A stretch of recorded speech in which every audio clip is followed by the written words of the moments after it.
Man with Gareth McGuinness.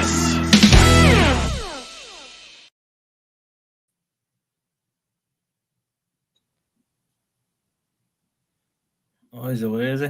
No, are you there? Let's see. He's muted, I think.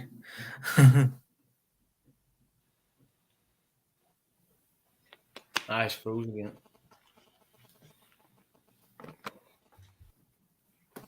He's gone again. All right. I went again there. Apologies. Welcome back to the 12 Pound Podcast. What a ropey starter. Owen and Meets are here tonight. We're going to be looking back at the Euros. England beat in the final. We'll be looking ahead to the Premier League season, including all the transfer news and build up the new season. So, boys, good to have you with us. Owen, how have you been doing? Euros over and full focus now ahead on the Premier League. Aye, well, as you know yourself, I've had a rough few weeks here, but I'm getting on the mend now. And to be honest, I'm glad of a bit of a break, but I'm looking forward to the Prem starting now. And I was just saying to Meets there before we came on, if Liverpool don't get the checkbook out soon, there's going to be issues.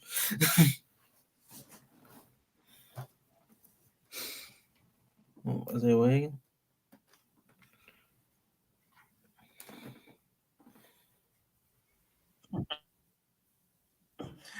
Mates, how about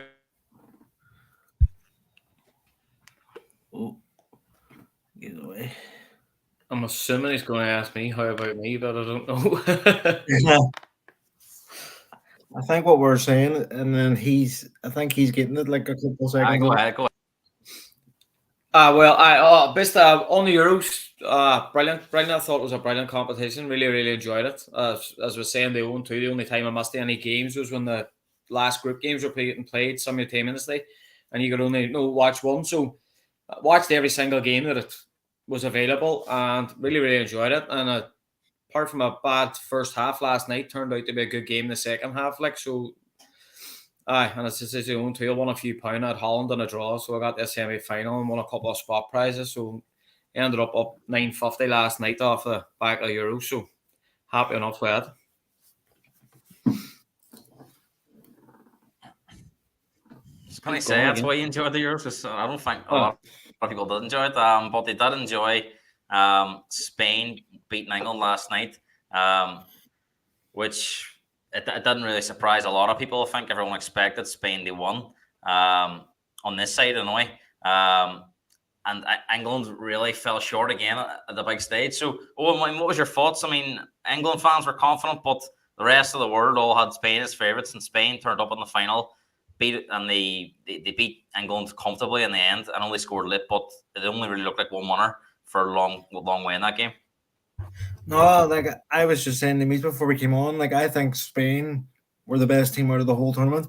They're the only team they won the Euros by winning every game, and I just think England's luck ran out last night because they were very lucky to get to the final. In my opinion, they should have lost to Slovakia. Switzerland, they were very lucky to beat, and then the Netherlands, they only beat them thanks to a last minute Ollie Watkins goal. But for Spain, I think nobody was talking about them at the start of the tournament, and as Gary Neville said, Cucurella could be the reason they don't win it. He ends up being part of the reason they have won it because he got the one assist for Arazabal.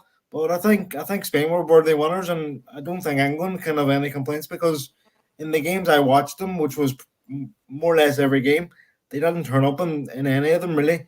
Maybe first half against the Netherlands, but other than that, I don't think they deserve much from the tournament.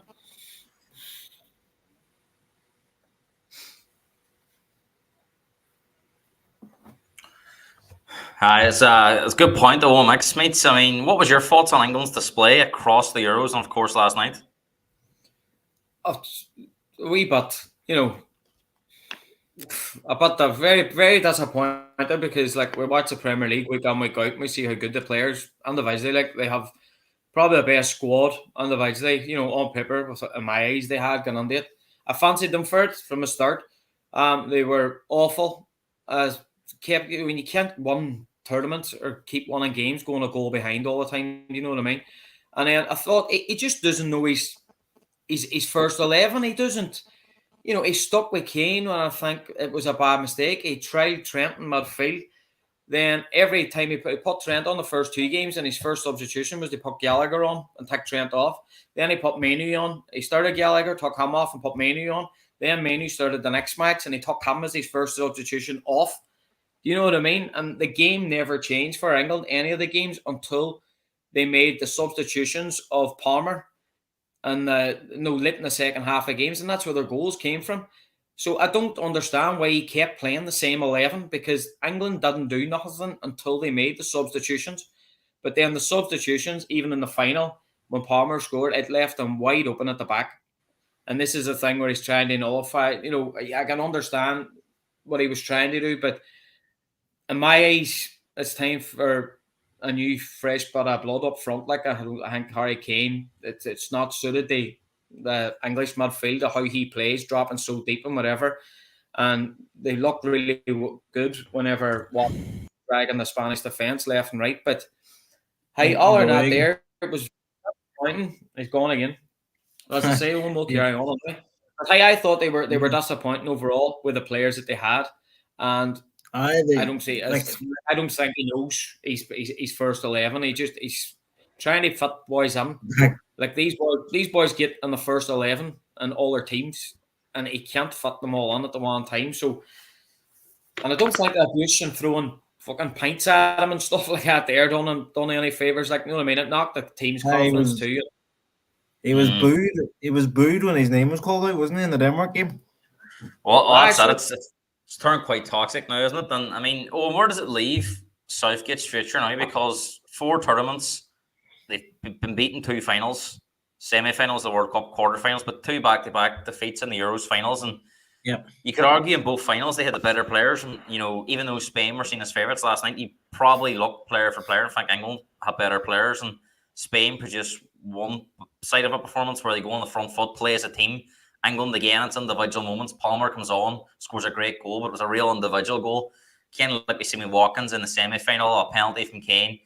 It's been huff and puff from England all the way, and you know, a lot of the English fans and the media are dissatisfied with how Southgate's tactics. Even though they got to the final, there's still a negative feeling around the team. So I mean, the rumor is the FA want him to stay on, but the decision's going to be Southgate's, and there is an expectation that he could walk away. So I mean, where does it leave things for you?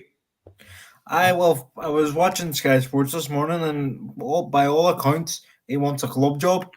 He wants to go back into club football. Now, like, I don't know what any successful wanting to be club would give him a job, because I just think he's a bog standard, bang average, championship level manager, and I'm not being harsh when I say that, but I don't think he'd get a Premier League job. I know United were after him, but that would have just been laughable. But for me, I think you could say it's been successful because he's got the vibes back to England. The players like playing for England again, but it's all about success. And I know England aren't a team known for winning tournaments, but I just think this camp in particular, something fell off from the get-go.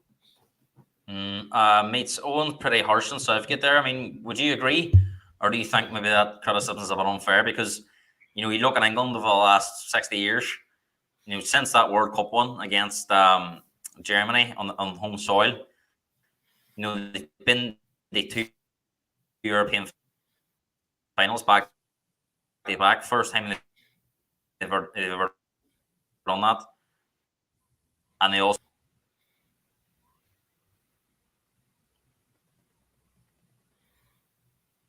sorry, did you get all that? No, none of it. No, sorry. No, I was saying, so see the criticisms of Southgate, you know, back-to-back European finals, quarterfinals, the World Cup, semi-finals, is it, you know, Owen's pretty harsh on there. Do you agree with all that, or do you think it's a wee bit unfair as well? No, I think it's unfair. Look, I genuinely think the criticism that he received is completely unfair. Like he's been the best England manager. They've had Capello, Ericsson, you know, you name it, they've had it. They've got nowhere near what he has achieved. And all the so-called golden generation, your Lampards and your Gerrards and your Rooneys and whatever, and nobody could get them in their final. His style of play is questioned, you know what I mean? But hey, the English media is England's biggest failure in my eyes. Like, you know what I mean? They criticise and they put the players down, and it's they put all the pressure on their backs, but like you can't beat his record. He's got them to finals, penalties and won, and then bit by a single goal last night against arguably the probably one of the best teams ever won it. We won in 7 games in a row, so you have to give credit where it's due.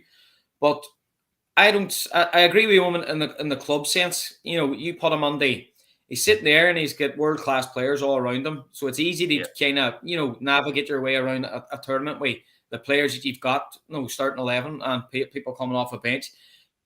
You put him under a club where he has to work with a lot of youth players and stuff like that, and I think it's a different story altogether. But I think he walks. I definitely think he walks. Who wants that abuse? And England will reap what they sow, because they're going to sit scratching their heads when it's not as good in the next tournament, or they struggle in a qualifying, campaign or something, or the Nations League, whatever it may be next. But I think that the England fans are going to regret the abuse and stuff that they give him, because I certainly don't think it was deserved. Yeah. Southgate's come under a lot of fire. Harry Kane has come under a lot of fire, more fire than he's ever come under in his career, I would imagine. Maguire was kind of this target of the players over the last 3 tournaments. Has Harry Kane took on that mantelpiece now? I mean, he didn't have a great tournament. I don't think a lot of England players, certainly the attacking players, had great tournaments. He still scored 3 goals, their top goal scorer, but he was seen as the bearer of most of the problems. So what was your thoughts on the abuse level at Kane? I mean, I just don't think Kane was fit this whole tournament.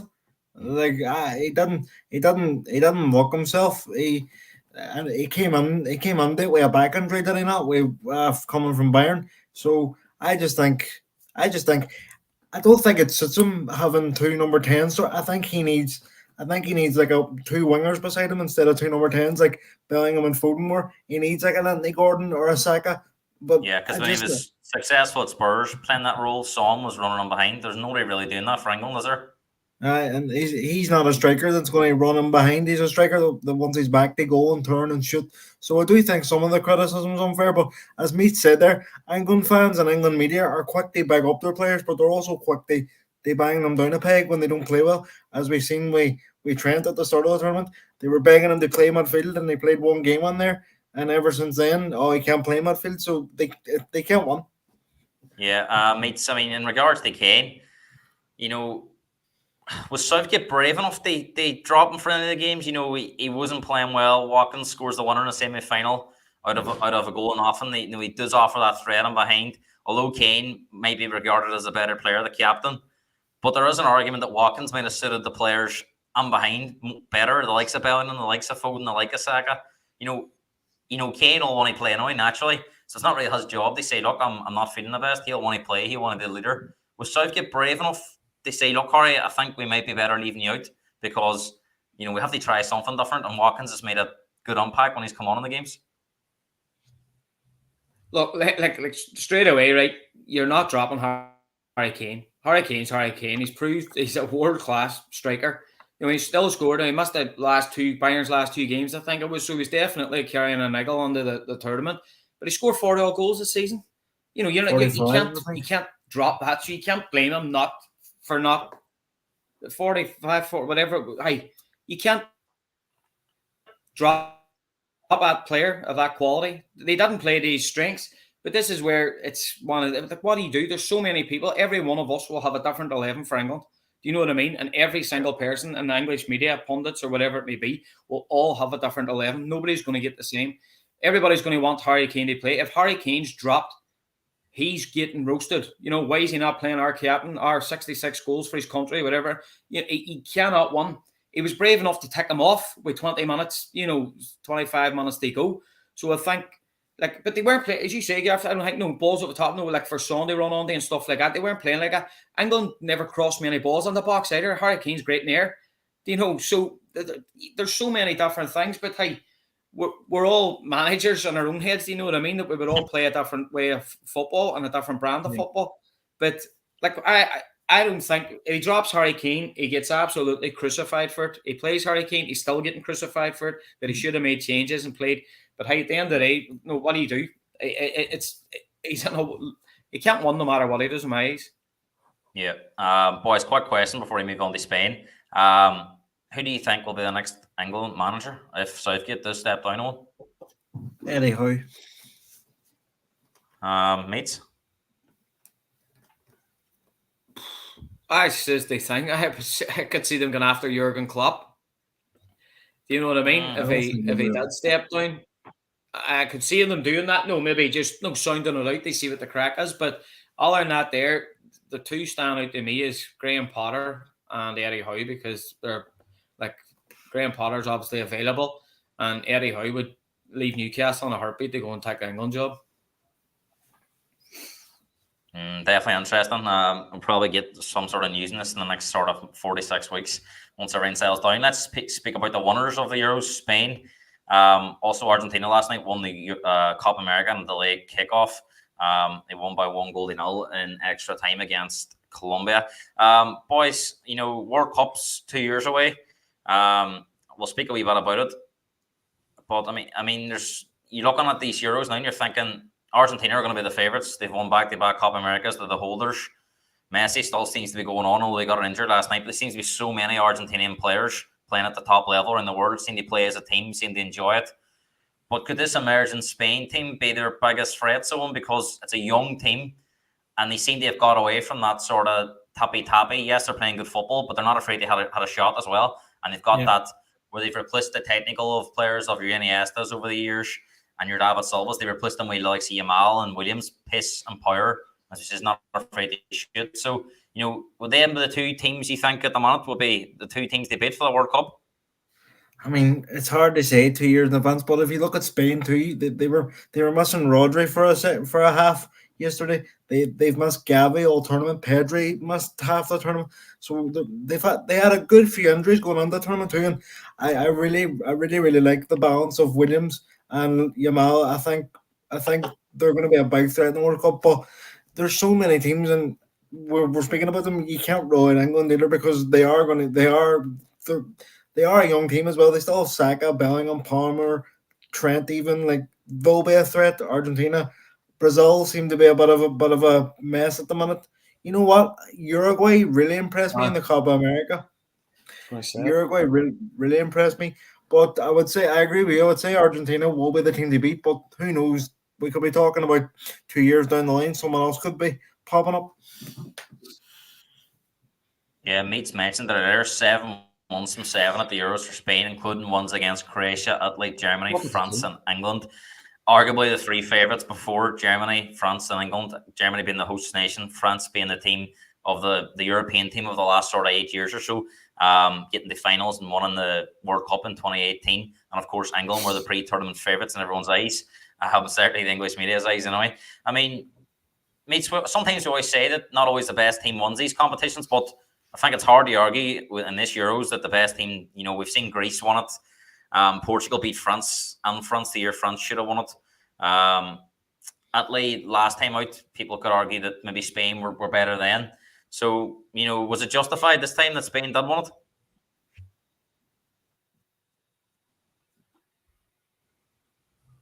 %. The record 7 from 7. That's it. You're the best team without a shadow of a doubt. France scored 1 or 2 goals from open play. You know what I mean? Crazy stat with the firepower they have up front. Germany looked all right in the group stages. The other in the last maybe 9-10 months or something like that. A player I think, hey, your man Danny Olmo, what a footballer, hey, great player.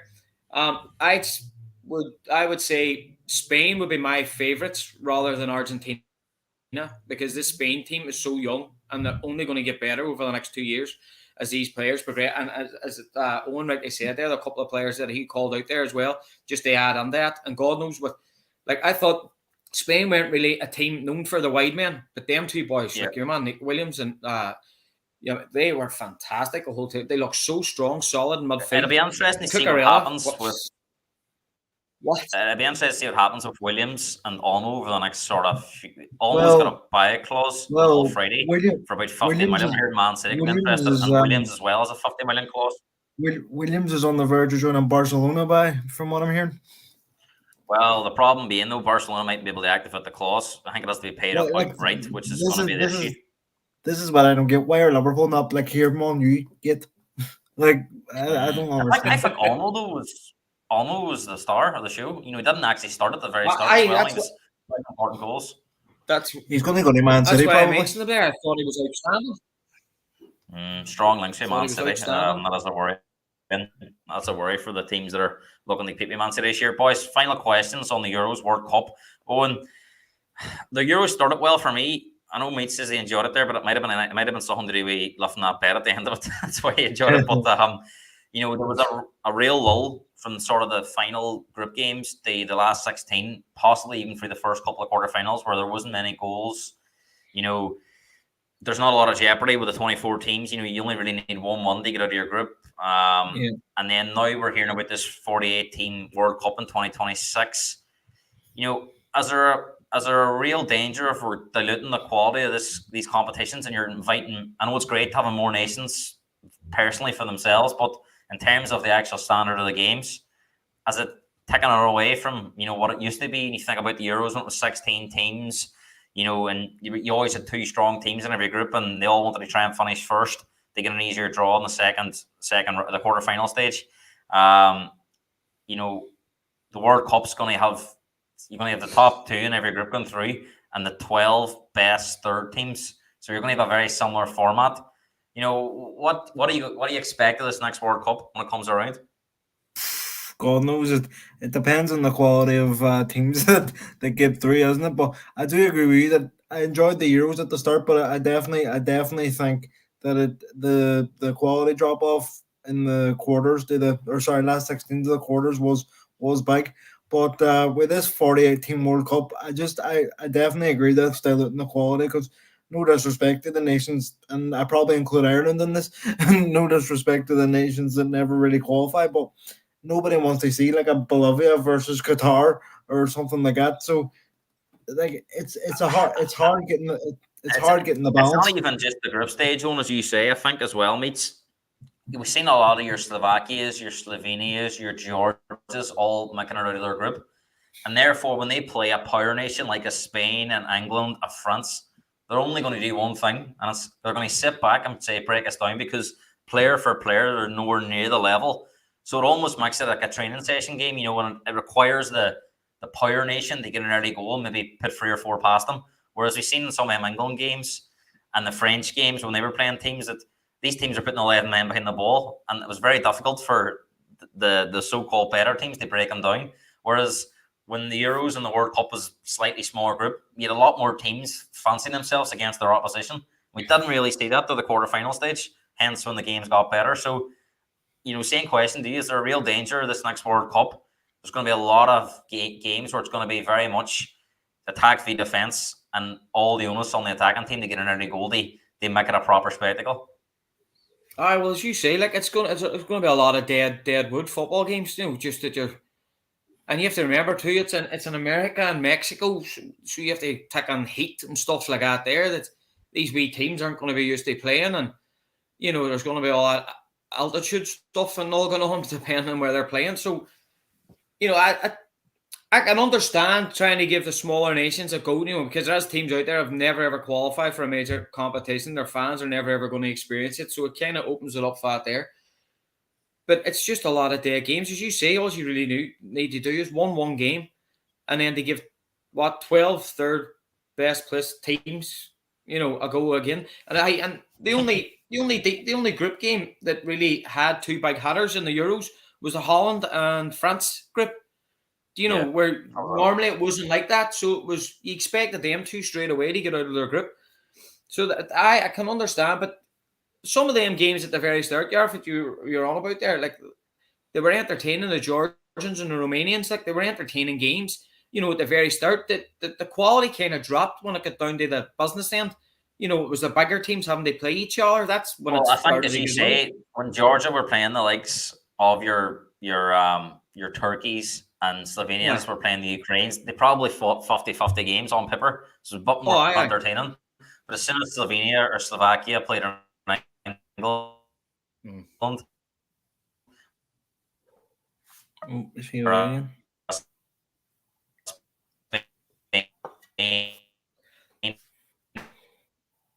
or France.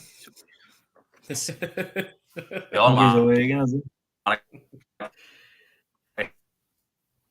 thought, oh my Hey, God, if you we have understand to this sit question, back you're here, good. or it's going to be. There you go. He's away again. Me and Owen will keep I'm back good. going. Owen, what do you reckon that question I asked you?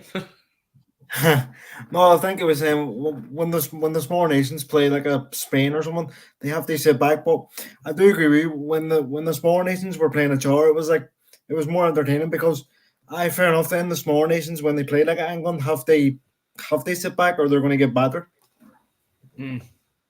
Oh, that's what I was thinking too. When the smaller teams, they thought, right, this is a chance that we have to actually get a couple of points, because we see them as 50-50 games. Whereas they're going up against the Englands, the Spains, the Germans, they're thinking, we don't want to get a hammer in here because it could actually result in somebody finishing third place with a worse goal difference. So they are kind of like, sitting back and trying to shut up shop. But it's actually the teams that we would consider low-ranked sides actually have an actual go at each other, which then gives you an entertaining game. Like, nobody wants to see 11 men behind a ball. You know what I mean? It's just not worth watching. I think that's a danger at this next World Cup, lads. Let's move on, lads, because transfer season is now in full swing. We started to see it towards the back end of Not the for us, Euros it's in not. South America. There is some teams starting to do business. So we'll look at some of the big moves so far and the moves that are pretty close.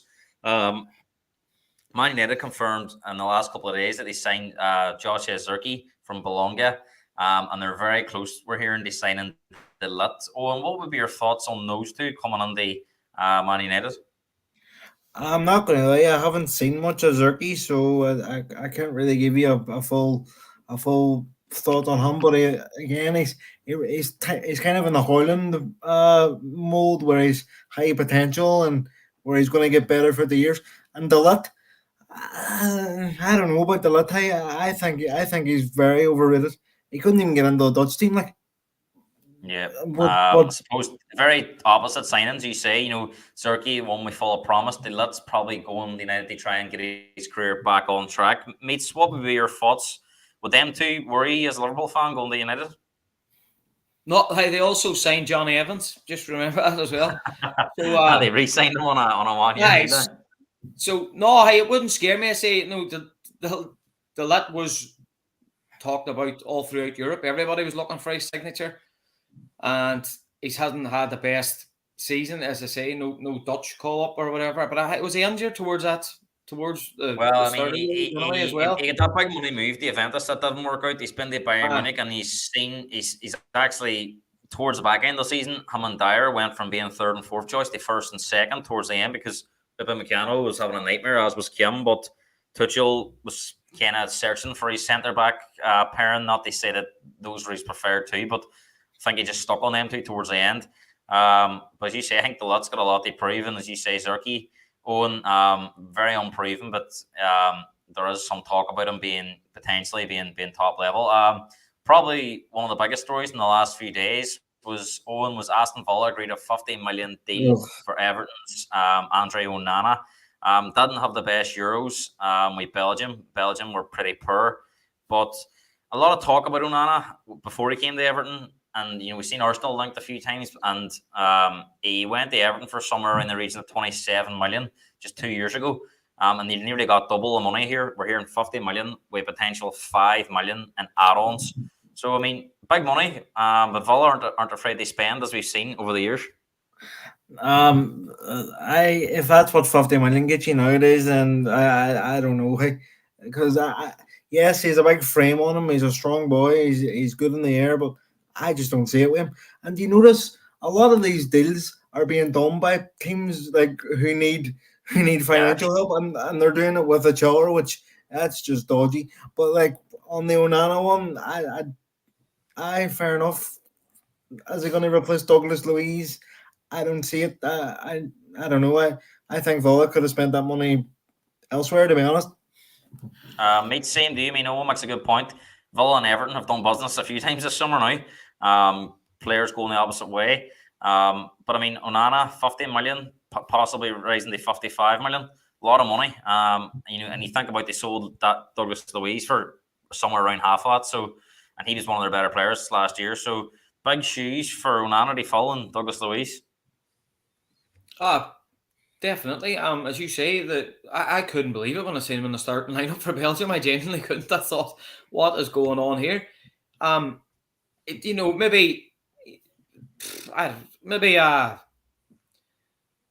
Jesus, I don't know what they say. Maybe the style of play at Everton might suit him better, or at Villa maybe. That's he might have different plans for him. Dice is a very defensive sit back type manager, where he might let him give him a wee bit more freedom to push forward or something. I can't see the logic in it, but I like 50 million for to me in my eyes a bang average footballer. Yeah, I think it's raised a few eyebrows definitely. Chelsea, Owen, have been busy as usual. A lot of players coming in and out, but the most high profile at the minute they've signed is Kieran Dewsbury-Hall from Leicester for around about 33 million. Leicester, another team who needed to sell. Your thoughts on this one? Chelsea have an abundance of midfielders, and they all seem to be very similar. I'm not sure where he fits in. Again, similar to the Onana one, I fair enough. It's probably only because your man Maresca managed them last season, so he wants someone in who's familiar with his style of play. But 33 million, is he going to be a starter? As you say, Chelsea have about 17,000 midfielders, so they're definitely going to ship a few out, and Conor Gallagher could be one of them. But again, this is one of them deals as a rival fan, I wouldn't be too concerned about it. Yeah, mate, same to you. I mean, this is a bit of a head scratcher too. I'm not sure what he's got that Chelsea need or don't already have. No, I can't understand, because when Leicester in the Premier League, he never started for Leicester midfield. He didn't. He was a substitute. He was brought on. He played most of these games as a sub. So I just don't see how you can get relegated from a Premier League, become a starter in a Championship. They walk and they play in midfield alongside Enzo Fernandez, who's just won a Copa America. You know what I mean?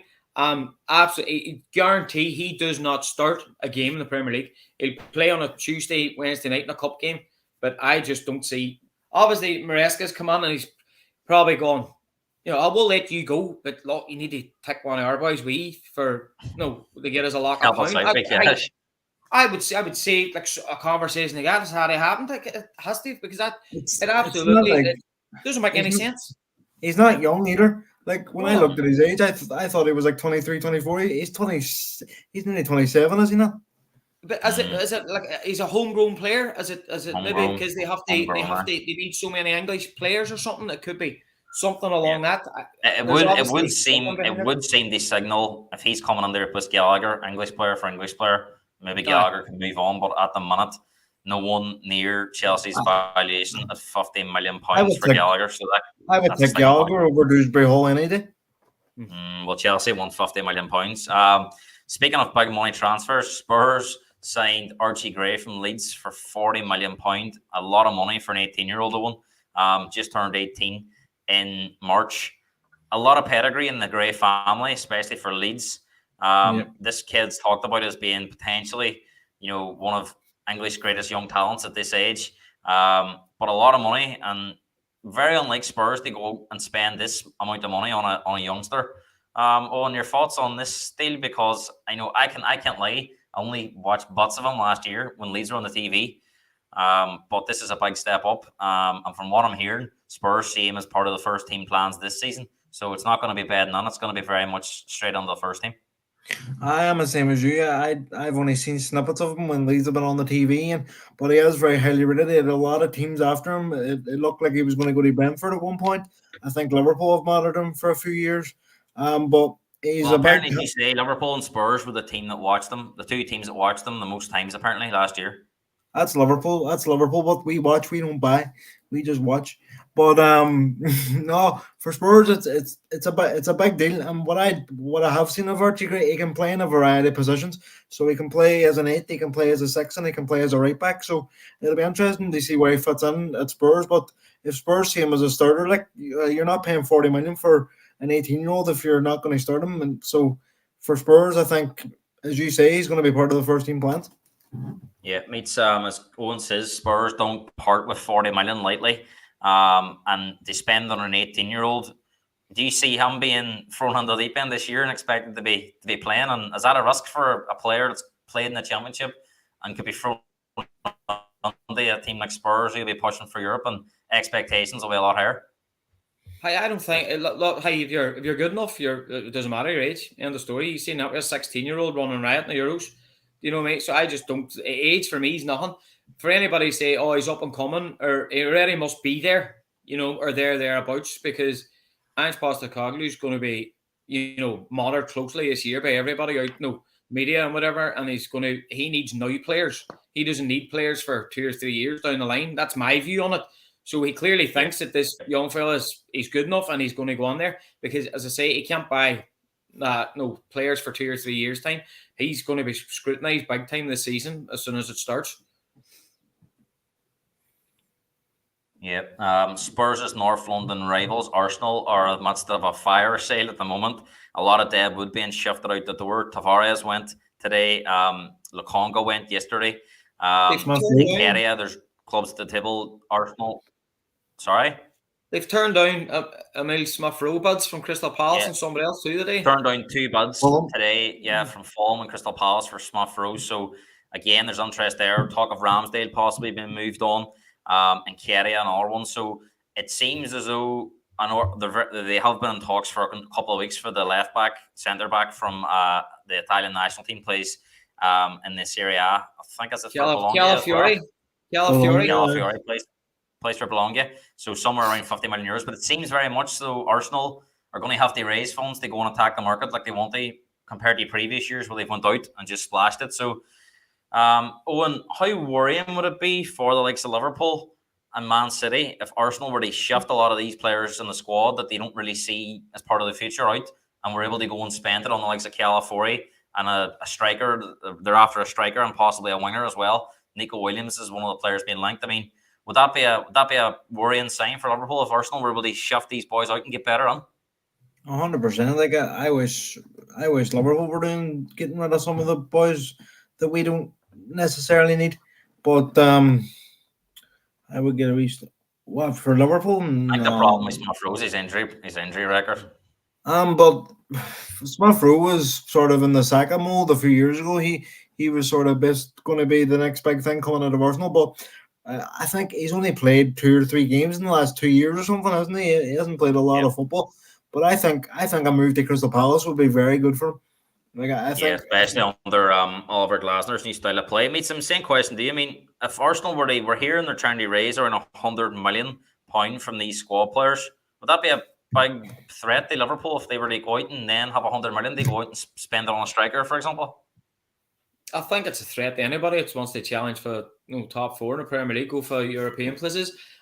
You could say it's a fire sale, but they've turned down bids, so they ain't going to let their players go cheap. That's another thing. They seem to be going, no, we want what we think that they're worth. And it's a funny one. Like as you say, like he hasn't played. Smith-Rowe, what we're talking about, he hasn't played, but yet there's people still and looking at him. Like, so obviously he's been monitored closely. How this injury is or whatever that's kept him out, but. By him being out, Arsenal have strengthened, and he's just not going to get back in the team. But so a move away would suit him. I don't really see a top 6 side coming on from him. He's going to get more around a mid-table. But Arsenal will not let them go cheap. But hey, if Arsenal start strengthening, we only thought that they were a couple of players away last year from winning the league.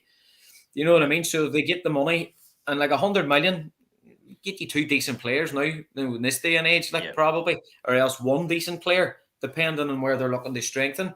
So it'd be interesting to see, but it's just been a very, it was slightly worrying. We talked about it one before, that it's been very quiet. My explanation on the Liverpool point of view was, maybe like Slot's just down there. He wants to see what he has. He might give it a few weeks. Just hold that thought, because we're going to speak about that now, because 2 teams have been very quiet so far. To be fair, we signed a 15-year-old, so yay. That's right, Chelsea. It might take a few years to see him, but looks like a really good steal for Liverpool. It is quiet at Man City and Liverpool, boys. We're hearing Ederson could possibly be on his way out from Saudi Arabia. Now, that's not confirmed, but we're hearing that he's happy to go if Man City can agree a fee. Man City wants somewhere around 50 million. Saudi Arabia at the minute offering around 30, so there's potentially a big gap in valuation. And of course, Liverpool have been very quiet so far, but were heavily linked just a few weeks ago to Anthony Gordon. But it did seem like that deal was a deal to be done probably before June the 30th to take advantage of Newcastle's PSR situation. But Owen, I mean, let's talk about Gordon because it's gone quiet, but it's not to say it couldn't come back around again. I mean, can you see Gordon deal being revived this summer? Maybe if we lose Diaz, Diaz is the one for me that I think we're going to lose this summer. I just think he wants the Barcelona move, and if Barcelona can free up cash, they want him as well. So I know they're going after Nico Williams, but he can play on the right and Diaz can play on the left. So if Barca can free up the cash, I can see it. And Anthony Gordon clearly wants to move, but if it doesn't happen this summer, I definitely think Anthony Gordon will be a Liverpool player in the future.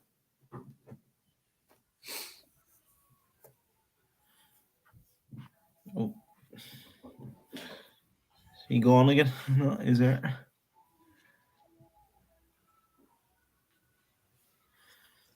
Yeah, go ahead. Did you get any of that? Sorry, I don't know if you're funny. Sorry, it's just was bad feedback coming for you. Sorry, mate. Same question. Do you mean Anthony Gordon? Would that be a player that would excite you as a Liverpool fan? Just the same too. You know, does he get on the team ahead of Diaz? That's how much of him are you really going to see? In my eyes, like he only comes on if Diaz goes. I think part of the deal they were looking for Jarell Kwanzaa. You know, Liverpool didn't want to part with him. He's obviously a big part of our future. I just think that, you know, Slot's been brought on as a head coach. We've never had a head coach before. We've always had managers. Do you know what I mean? So clearly, Klopp came in as a head coach, and then he became manager. So but this is head coach. He's on the coach of team now, so there is difference now. The setup now upstairs in Liverpool. So I think the signing of players is clearly out of his hands. I think he wants to look at what he has first. Make his own decision. Maybe bring a couple of boys, from the under 21s and that. Have a look at them, see what the crack is. That's what I would expect him to do. I didn't expect him to go out and start buying players when he hasn't even looked at what he has. So he might see something completely different. Mean boys there might suit his style of play because it's going to be different at Liverpool this season.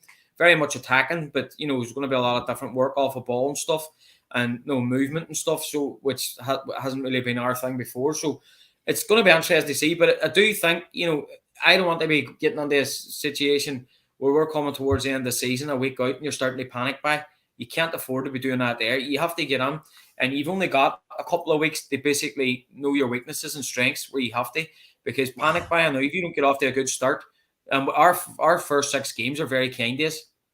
I know what I mean. This is up to you, lads. I think sometimes during these even summers, as they call them, when there's a World Cup or a Euros, Copa America, you lose track of time, and like the Premier League is back in 4 weeks' time this weekend. So I mean, that's not a lot of time. I know players are going to be having a wee bit of a break that played in the latter stages, but your pre-seasons, tours is all starting now in the next sort of 10 days or so.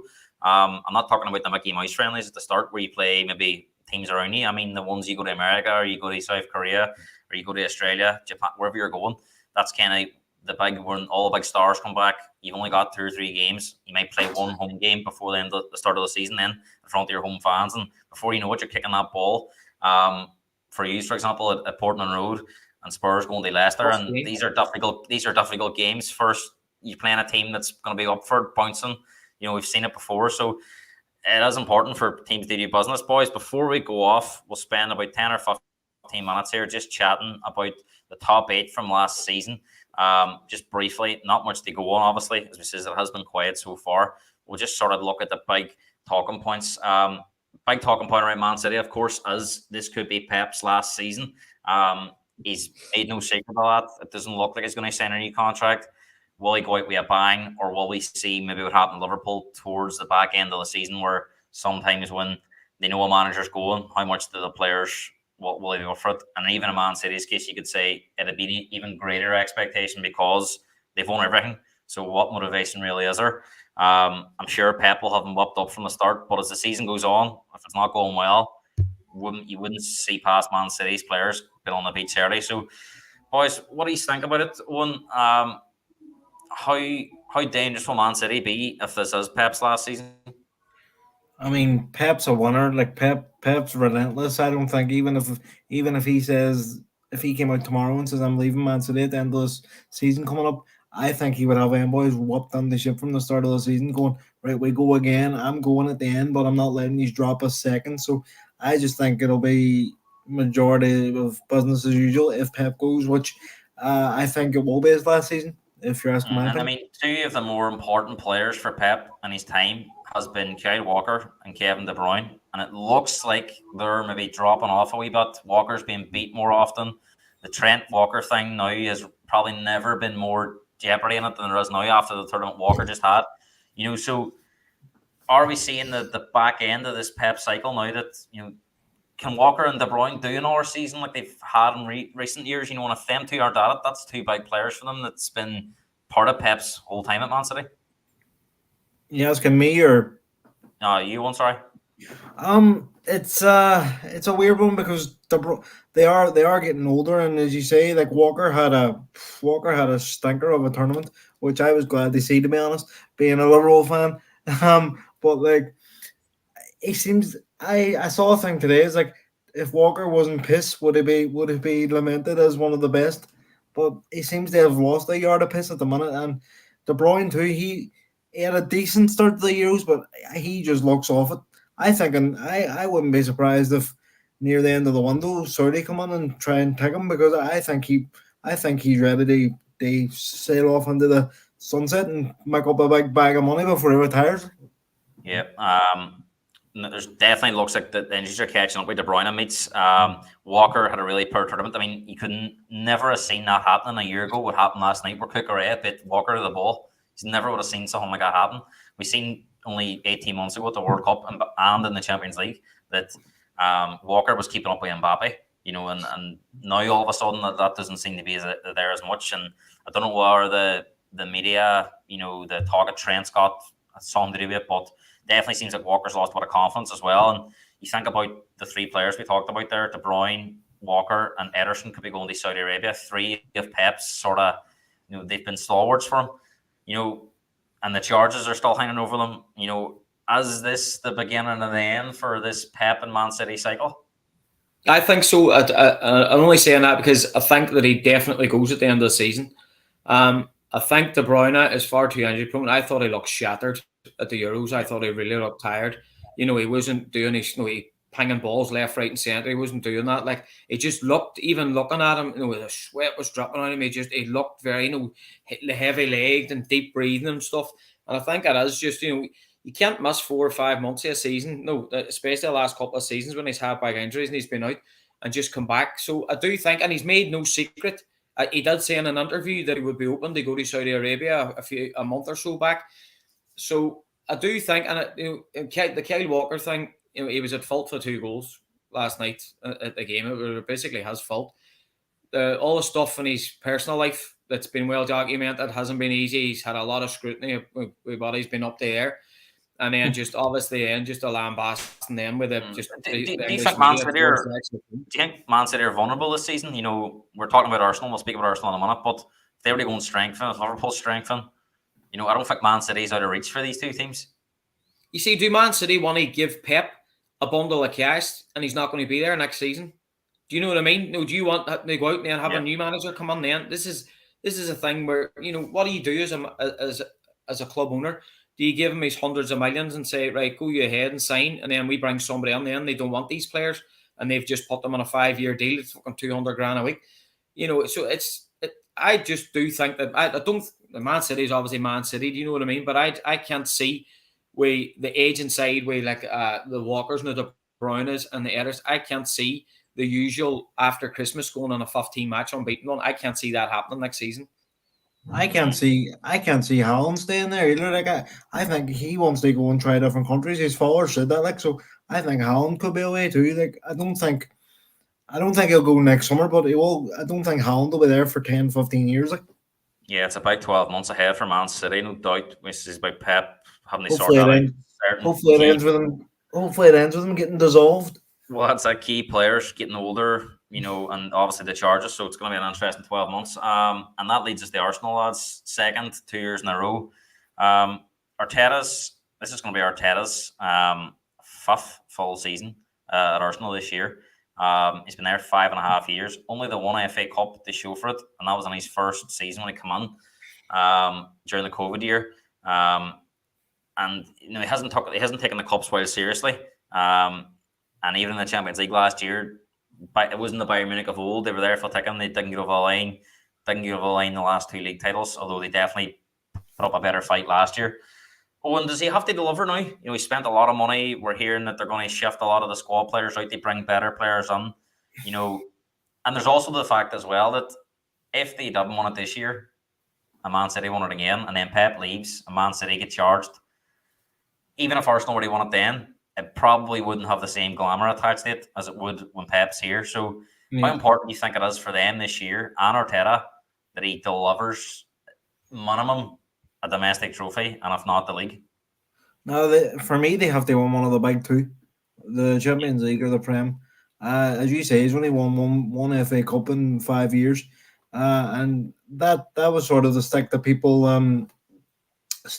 beat Klopp for a while, and then he went and won the Champions League and then the league the year after. So I think it could be similar at Arsenal. I think once they get one, I think they'll get the other, but they definitely need to deliver one of them in the next year to 18 months. I would say. A lot of people say that when Pep's here, it's impossible to win, but Klopp's won 7 trophies at Liverpool in 9 years. Arteta's won 1 in 5, and that leaves him. You have to win 6 in the next 3 years. They sort of match that tally. So, and you could argue that Man City even last year were there for the taking. It wasn't the Man City of the year before. They were a lot more vulnerable last year, as we've seen in the Champions League, at the domestic cup. Man United beat them in the final, the FA Cup, so they only won 1 trophy last year. So they were a lot more vulnerable. And I suppose, mate, same question to you. How long is it before Arsenal fans begin to lose patience with Arteta? If they don't want anything this year and he spends more cash, is there more calls for that kind of change that Liverpool had when they moved away from Rodgers to Klopp? Rodgers started off the journey, but Klopp had to finish it. If Arteta doesn't do something this year, there's an argument that maybe they might need somebody else to get them over the line, kind of like we says about Southgate in England. Started off the revolution, but couldn't quite get them over the line in the end. If Arsenal get off to a good start and go on up and around the top of the league come Christmas, the pressure's on already that you have to stay there because you've been there before, but you let them crawl it back. So, trophy-wise, Arsenal fans are going to be up in arms if they get knocked out in the third round of the FA Cup. That's when the pressure's going to really, really start to load on them. You can be on and around it at Christmas, and then as soon as you start hitting cup competitions, or you get knocked out of Champions League group stages or something like that. That's when then he'll especially he started off being able to win 4 trophies at the start of the season. If he's out of 1 or 2 come Christmas, there's going to be serious calls for his head, I would say. But it's one of them things. Gareth Southgate's been the best manager England have had since whenever, and Arteta's been the best since Wenger. Do you know what I mean? And you'd even say the best they've had since the back end of Wenger, because the last sort of 7 or 8 years of Wenger wasn't that great. They only won a few FA Cups, but they were quite, there was always top 4 battles, and towards the end, they weren't even finished in the Champions League places. Boys, Slot, a lot of press conference last week there. A lot of Liverpool fans were quite excited. Apparently, he's made a good impression around the training ground. But we've seen before when managers have followed legends recently, it's been very difficult for the next manager. You could say Liverpool were in a better place than United and Liverpool or and Arsenal were, but still doesn't make it any easier, does it, Owen? I mean, no. Do you think Liverpool fans will be very patient with Slot and not expect too much too soon? 100%. You have to give him time to implement his ideas. And he said in his press conference it's going to be very similar to Klopp, but it's not going to be Klopp 2.0. And I've watched some of the training videos, and even some of the way he trains the players, it's very different to Klopp. He's using using medicine balls, and he's using the things they do in rugby, the wee bags they build up strength and all. So he has big shoes to fill. Whether he can fill them or not, we'll see. But as a Liverpool fan, I wouldn't be calling for his head if we don't get off an amazing start. You have to give him time to implement his ideas, and you don't know what we're going to do in the transfer window. So, I would say you have to give him at least a year. I would say. Yeah, mate, that's it. I mean, if he tries to copy Klopp exactly, it'll go pear shaped. So he has to do things his own way. I suppose that's a good sign that he's doing things his way and not trying to be too much like Klopp. Definitely. No, I mean, and I've seen a couple of videos too. and with a smile on his face, and he's getting to know all the staff and behind the scenes and all as well, getting all their names and stuff like that, just trying to set himself well. But for me, it's a free hit this season. As a Liverpool fan, I'll sit back and take whatever comes. You know what I mean? It is what it is. These players have been playing some of them for 6-7 years under that manager, and it's all going to change now. So they need time to adapt, as well as even the young boys coming up and our new players coming on. It's all changed. So look, I just want a top 4 finish, get us in the Champions League next season. Any extra comes with that, or if we do make a push, for first, second, whatever it may be. But I'm not thinking he's going to pull up trees. But you just have to be real about it. And you can't go, oh no, if he doesn't do this, he doesn't do that. He needs a full season. He's got a transfer window now. He'll have another one come January if he needs to do anything. And he'll have a proper summer transfer window next year where he's not trying to figure out his squad and who he wants. So any other Liverpool fan that thinks it any other way, they're absolutely off their heads. Like, we're going to get bit this season, but people's going to bit us, you know what I mean? And that's just the way it is. You just have to take a rub of the green. But I think he's going to do well for us. It's just the way he talks and stuff like that. I just like the vibe I'm getting off him. But he's got as much time. Well, he's got this year in a way to do what he needs to do. But I do think he has to finish in the top 4 because we need Champions League. It'll be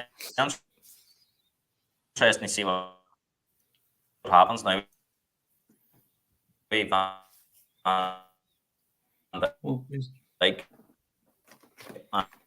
and Trent coming back, because obviously they'll have to speak to them. Salah as well are still a question mark there.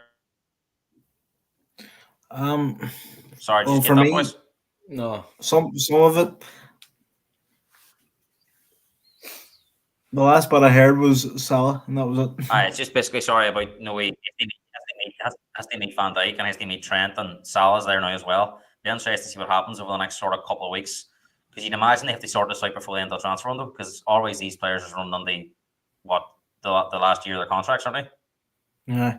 If it was up to me, like, I love Salah, but if it was up to me, if he's not signing the contract, I'd say out you go. Because I think Van Dijk's comments last week were slightly worrying that, when a player comes out and says, "Oh, I don't know about my future," and he's speaking, that always gives me the feeling that they're possibly thinking about a change. No, well, according to Liverpool journalists, that was more about his international future than his club future. So I think he's just alluding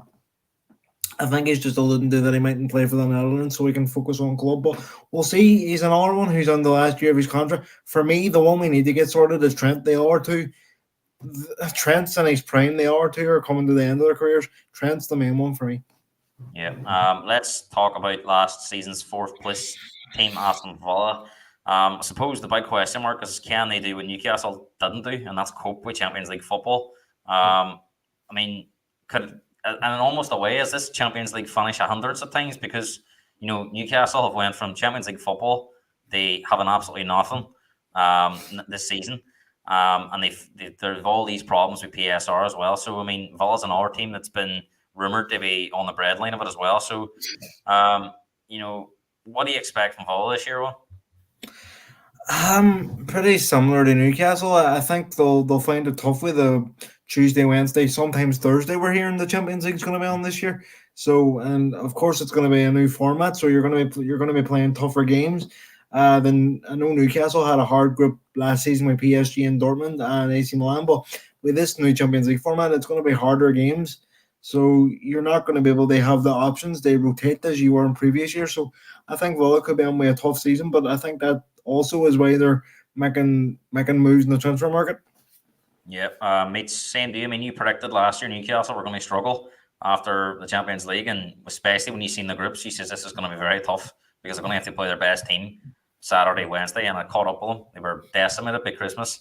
Finished the season quite strong, to be fair, but it was too little, too late. Is that the danger way Aston Villa this year? I definitely would agree with what Owen says there. I think the exact same. I think that even like bringing on your Onanas ain't going to help you in a Champions League match. I'm sorry, that kind of way. I just don't see that type of player pulling up any trees. It's so difficult for them. You know what I mean? It's something that you want, but your league form suffers so bad when you're trying to do it in the Champions League. And I just think see with just the shake-up, just generally in the Champions League this year, I think it's going to be different for all teams because it's one of them. Honestly, nobody really knows what Man City ain't You're going to walking on. You're walking under the easy unknown. groups. Aye, because there's no easy groups for Man City. You get no. I mean, if it wrapped up after the first 3 games, that's not going to happen this year. So I don't know who's going to play who or whatever. Like, but it's going to be completely different. Where you could find yourself having to play your best 11 every Champions League game and actually not getting a break. So it's going to be interesting for everybody. But I do think Aston Villa wise, I think they just suffer the same fate as Newcastle. And I actually see where Aston Villa creeped on ahead of Newcastle last year. I can see the Alexia Crystal Palace doing that ahead of them this year. That kind of way. I think the teams out Europe are going to be dangerous because you say every team in Europe this year's got more games to play, and that includes Spurs in the Europa League because it's the same format. Going to have 8 games, and God knows where you could be playing on a Thursday night. You could be playing on the other side of the world, and that's never easy. As we've seen this year with Brighton, West Ham, they all suffered with that. And Spurs, I would still put them under that bracket of Villa and Newcastle, where if they don't get their best 11 out, you always feel that they're vulnerable. And we've seen that last year when Spurs lost the likes of Madison and Van de Ven for a few months. It was tough going. Boys, I mean, Ains last year came in, wasn't much of expected of him. Other than Celtic fans, maybe here in Ireland and Scotland, a lot of our fans wouldn't have knew much about him. He put a smile on people's faces. People seem to enjoy him, but that's gone now, isn't it? One, because now's the time to deliver. He's, that's not going to want any fans next year. He has to start, 5th place, decent season, lost Harry Kane, but can he take Spurs into the top 4? Can he get Spurs over the line for a trophy? That's the questions are going to be asked of him now. He can't be going on the press conferences now and saying mid 45 times. He has to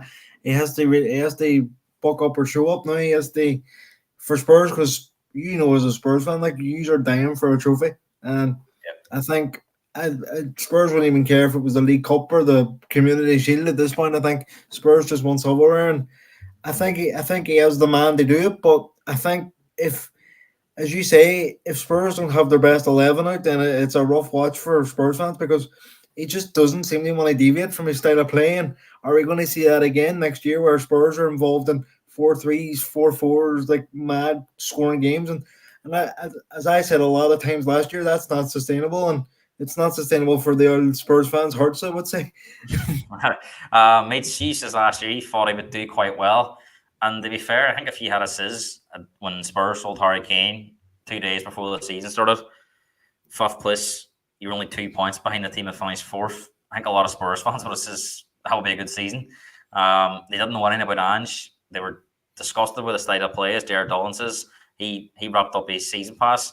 He couldn't watch anymore at Conte and Mourinho. Ange put the smile back on Spurs fans' faces, and the football was good, and even the neutrals quite enjoyed watching them. Do you think he can take Spurs on further this year, or would you err on the side of where Owen is that if he doesn't change, it's going to end in tears? Well, he's already said he wouldn't change. He says he went down to 5 men. He'd still play. Was that the Liverpool game? He says that. Chelsea game. That's right. That mad one. But he said he will never change. So, and I believe him. He won't change. I think he's brilliant. I really enjoyed his punditry at ITV and all too throughout the Euros. I thought he spoke really well, and he knows the game inside out. It's going to be wild difficult because there's so many teams need a trophy this year. Not just Spurs. Yeah. You're saying your Arsenals need a trophy. Do you know what I mean? The Chelsea's need a trophy. Liverpool will be the sloppy looking to get a trophy. So the Carabao Cup becomes a very important cup for a lot of teams in the Premier League now. Do you know what I mean? So you're thinking of playing full teams in, full teams the weekend, full teams in when you get onto Europe. And we've seen the importance of a trophy last season when Ten Hag won the FA Cup. Ten Hag and a job 100%. So do you know what I mean? And another team that needed a trophy, Owen, is Chelsea, because they've, from serial winners to serial losers over the last few years, and the league finishes have been poor, got themselves back into Europe with a good finish to the season last year, but then part ways with Pochettino after being the most unformed team at the back end of the season, and they bring in Maresca, who had one season at Leicester, still has a lot to prove. And we're seeing again in the transfer market, like we've talked about earlier in the show, we're scratching our head at some of the transfers they're doing already. So is there any evidence there, one to suggest that Chelsea are going to get it right? At the minute, no, because they signed Dewsbury Hall, we've talked about, but they're signing players from Portugal, from Brazil, from I've never heard of these boys, and they've young potential, but most of them are never going to play for Chelsea. They just won't. They'll sign them, and then a year or two they'll get shipped out for like 30 million when they need to sell a hotel or something. They they make sure they're within rules. But for me, it's just another basket case of a season at Chelsea, and they're bringing in a manager who, again, he put out the cones for Pep. Like that seems to be the qualifications of a good manager these days. Have you worked with Pep Guardiola? You'll get a top job. So it'll be interesting to see how Maresca works at Chelsea. But I wouldn't be too worried unless they bring in more established and proven players now. Mate, same question. Do you mean Chelsea has to start working, or this is going to get toxic? It's not even getting. It's I just how people aren't looking under them. What is going on? How are they able to keep signing all these players? It's absolutely. I said this last summer. It's madness. I can't. Where are they getting the money? How there's no club that's got that much money that they're able to do what they're doing. It's absolutely nuts. But like Saudi Arabia is helping. He'll be sacked. You know what I mean? If they're sitting 8th come Christmas, he's sacked, and then they'll have to pay him off his 5-year contract or whatever he signed. They had to pay Poch off.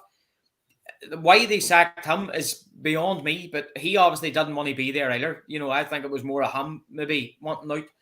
But it was like a I just don't understand. I can't get my head around how the club's run. I just don't understand it. They just started getting good at the end of last season. They had a team there.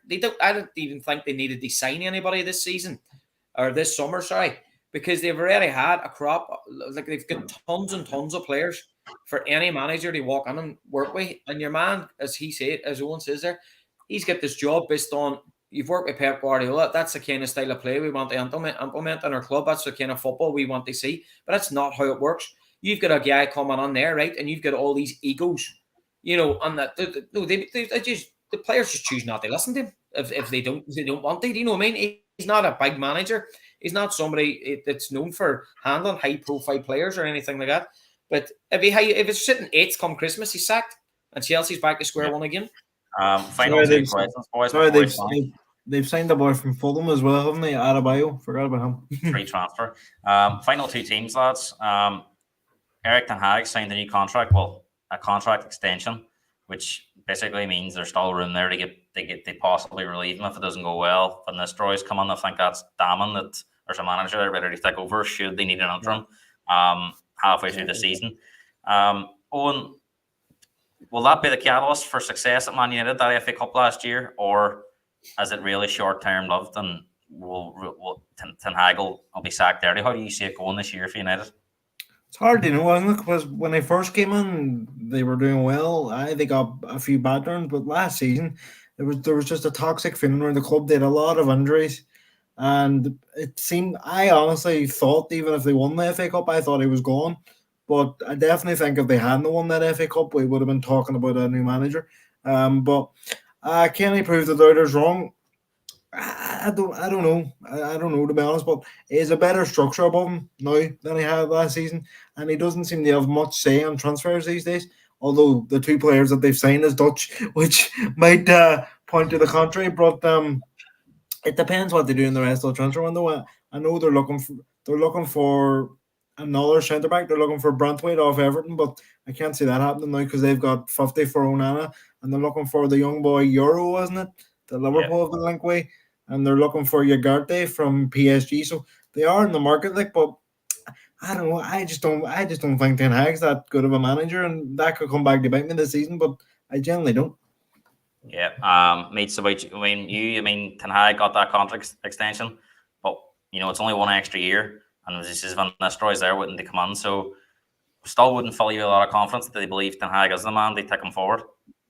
I genuinely don't think that they think he is the man to take them forward. That's why if he's no good, the hang will just Van Nistelrooy come on. You know what I mean? At Christmas, Ten Hag will have to get paid off for a year and a half. That kind of way.